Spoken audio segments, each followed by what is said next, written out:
किया तो वो दुनिया की एक दर्दनाक घटना थी।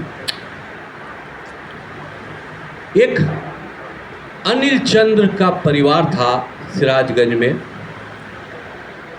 और उस पर एकाएक ही कुछ इस्लामिक कट्टरपंथी जिहादियों ने हमला किया काफिर कहकर। और उनकी एक 14 साल की बेटी थी जिसका पूर्णिमा नाम था। उस 14 साल की बेटी के साथ में सामूहिक बलात्कार किया गया और वो ऐसा दर्दनाक बलात्कार था। आप सोचिए, एक मां के सामने 14 साल की बेटी के साथ में इस तरह की हैवानियत, और मां ने जो उस वक्त चिल्लाकर दर्द भरी आवाज उन दरिंदों को दी, वो पेपर की कटिंग बना और वही सबसे ज़्यादा वायरल हुआ, जिसमें उसने कहा, अब्दुल अली एक एक करके करो वरना मर जाएगी मेरी बच्ची। ये बहुत दर्दनाक अल्फाज थे एक माँ के लिए, अपनी बच्ची की ज़िंदगी को बचाने के लिए। और उस घटना ने बांग्लादेश सहित जहाँ जहाँ वो चीज़ वायरल हुई उसको झंझोड़ के रख दिया। और इस घटना का जिक्र तस्लीमा नसीम जी ने अपनी किताब लज्जा में भी किया है।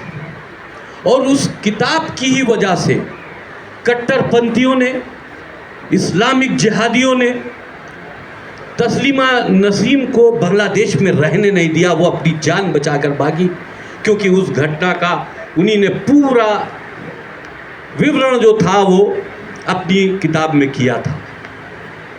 हमारी फिल्म की स्टोरी यहीं से शुरू होती है और उसमें से एक लड़की उसी परिवार की जो वहाँ से बच जाती है, वो हिंदुस्तान आती है ये मानते हुए कि हिंदुस्तान में हिंदुओं के लिए एक ये सुरक्षित स्थान है। वो जाएगी और इस घटना के लिए यहाँ के देश के प्रधानमंत्री से मिलेगी और ह्यूमन राइट्स से मिलेगी और अपनी आवाज़ बुलंद करेगी। लेकिन बदकिस्मती के साथ में वो रोहिंग्यास जो वहाँ पर इनलीगल आते थे, एक रोहिंग्या एक बहुत बड़ी प्रॉब्लम है हमारे देश के लिए। और ये घुसपैठिए जो हमारे यहाँ आते हैं, ये पूरे देश में फैल जाते हैं, हमारे आपके बीच में फैल जाते हैं और इनका मकसद सिर्फ जिहाद है, गजवाए हिंद है। ये अपने मकसद के तहत आते हैं।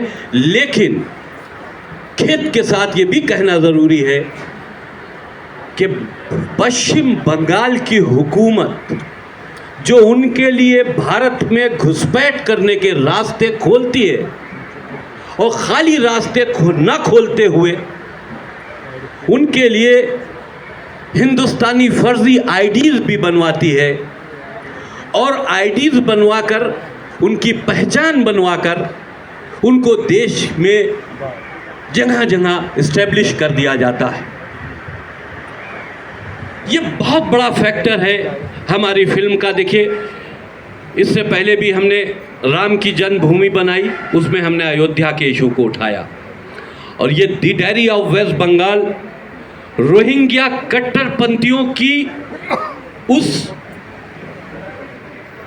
साजिश को बेनकाब करती है। उनकी घुसपैठ को हमने दिखाया है बगैर पश्चिम बंगाल की हुकूमत से डरे हुए, क्योंकि अगर रोहिंग्या की बात आएगी तो ममता बनर्जी की बात ज़रूर की जाएगी, क्योंकि मौजूदा हाल में इस वक्त ममता बनर्जी ही पश्चिम बंगाल की हुकूमत की सरबराह है। तो हमने बगैर डरे इस फिल्म में उन सारे पहलुओं के ऊपर से पर्दा उठाया है और किस तरह से उस लड़की की जर्नी है, कैसे रोहिंग्यास उसको परेशान करते हैं और बंगाल के हालात इस वक्त क्या है और पहले क्या थे और किस तरह बंगाल के हालात कभी अच्छे नहीं हुए। हमेशा से वहाँ आज जिहादियों का एक बहुत बड़ा अड्डा है पश्चिम बंगाल। वहाँ की मुख्यमंत्री के संरक्षण में, उनकी सपोर्ट से वहाँ बड़ी बड़ी आबादियाँ बसी हुई, क्योंकि ये बहुत बड़ा वोट बैंक है।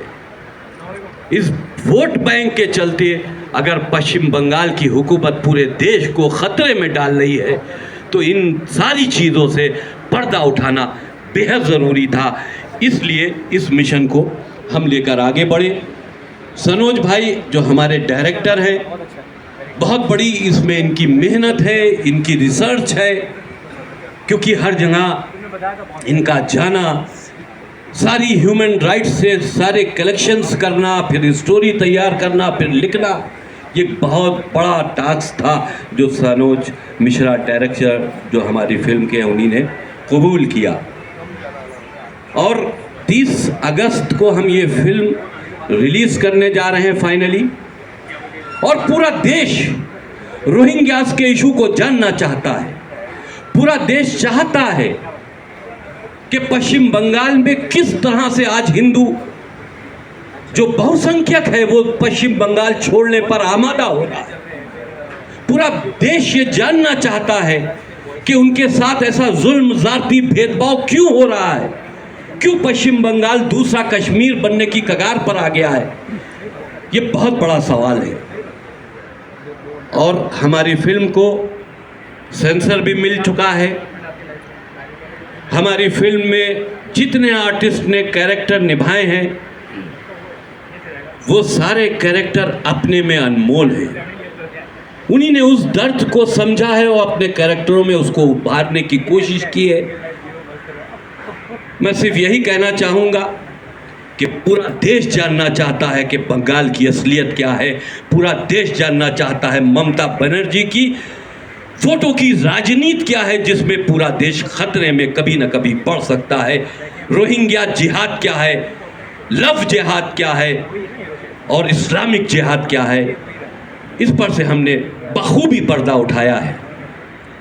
मैं फिर आप लोगों का एक शुक्रिया अदा करते हुए मैं अपने एंकर साहब से कहता हूं कि वो आगे की प्रोसीडिंग शुरू करें। शुक्रिया।